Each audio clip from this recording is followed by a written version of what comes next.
అందరికీ నమస్కారం. Welcome to Telugu world. ఈ మధ్య కాలంలో ఎలాంటి అంచనాలు లేకుండా థియేటర్‌లో విడుదలై భారీ విజయాన్ని అందుకున్న సినిమాల్లో 'మ్యాడ్ స్క్వేర్' కూడా ఒకటి. యంగ్ హీరోస్ నాని నితిన్, అలాగే సంగీత్ శోభన్, రామ్ నితిన్, విష్ణు ప్రధాన పాత్రలో నటించిన ఈ చిత్రానికి ఆడియన్స్ నుంచి మంచి రెస్పాన్స్ అయితే వచ్చింది. ఆల్రెడీ మనం 'మ్యాడ్' చూసాం కాబట్టి 'మ్యాడ్ స్క్వేర్' కూడా అలాంటి అంచనాలతోనే రిలీజ్ అయిపోయింది. గతంలో సూపర్ హిట్ అయిన 'మ్యాడ్' చిత్రానికి సీక్వెల్ ఇది. ఇక డైరెక్టర్ కళ్యాణ్ శంకర్ దర్శకత్వం వహించిన ఈ సినిమా మార్చి 28న విడుదలై సూపర్ హిట్ అయిన విషయం మనందరికీ తెలుసు. ఈ క్రమంలోనే మూవీ టీమ్ సక్సెస్ సెలబ్రేషన్స్ అనేవి నిర్వహించింది. హైదరాబాద్లోని శిల్పకళా వేదికలో మ్యాడ్ స్క్వేర్ సక్సెస్ కార్యక్రమాన్ని ఘనంగా నిర్వహించారు. ఇక ఈ వేడుకకు ముఖ్య అతిథిగా యంగ్ టైగర్ ఎన్టీఆర్ హాజరయ్యాడు. ఈ సందర్భంగా మ్యాడ్ టీమ్‌ను ఉద్దేశించి స్పీచ్ అయితే ఇచ్చాడు. అలాగే 'అదుర్స్ 2', 'దేవర 2' సినిమాల మీద ఇంట్రెస్టింగ్ కామెంట్స్ చేశారు. ఇక ఎన్టీఆర్ మాట్లాడుతూ నవ్వించడం అనేది ఓ పెద్ద వరం. అలా మనల్ని నవ్వించడానికే కళ్యాణ్ శంకర్ దొరికాడు. ఈ సినిమాలో లడ్డు లేకపోతే అసలు ఈ సినిమా అనేది అసలు హిట్ అయ్యేది కాదేమో.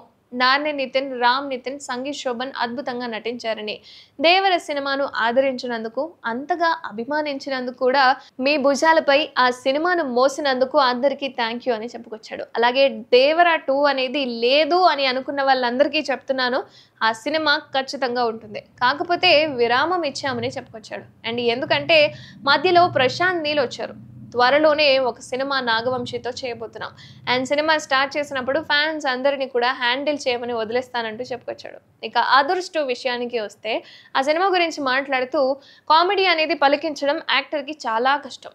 అందుకే నేను 'అదుర్స్ 2' చేయడానికి ఇంకా ఆలోచిస్తున్నానని చెప్పుకొచ్చాడు. అండ్ డైరెక్టర్ వివి వినాయక్ దర్శకత్వం వహించిన 'అదుర్స్' సినిమా భారీ విజయాన్ని అందుకున్న సంగతి మనందరికీ తెలిసిందే. అయితే ఈ సినిమా సీక్వెల్ గురించి ఫ్యాన్స్‌తో ఎంతో ఆసక్తిగా ఎదురుచూస్తున్నారు. ఎప్పుడెప్పుడు వస్తుందా ఈ సినిమాకి సంబంధించిన సీక్వెల్ అని. బట్ ఇందులో నయనతార, షీలా హీరోయిన్‌లుగా నటించిన సంగతి తెలుసు. బట్ ఒకవేళ 'అదుర్స్ 2' వస్తే అందులో హీరోయిన్స్ ఎవరు నటిస్తారు, ఏంటి, మళ్ళీ వాళ్ళతోనే తీస్తారా లేదా వేరే హీరోయిన్స్‌ని ఎంచుకుంటారా ఏంటి అన్నది తెలీదు. కానీ మళ్ళీ ఎప్పుడు చేస్తారు అని ఫ్యాన్స్ అయితే ఎదురు చూస్తున్నారు. ఒకవేళ 'అదుర్స్ 2' వస్తే ఎలా ఉండబోతుంది ఏంటి అనేది కామెంట్ చేయండి.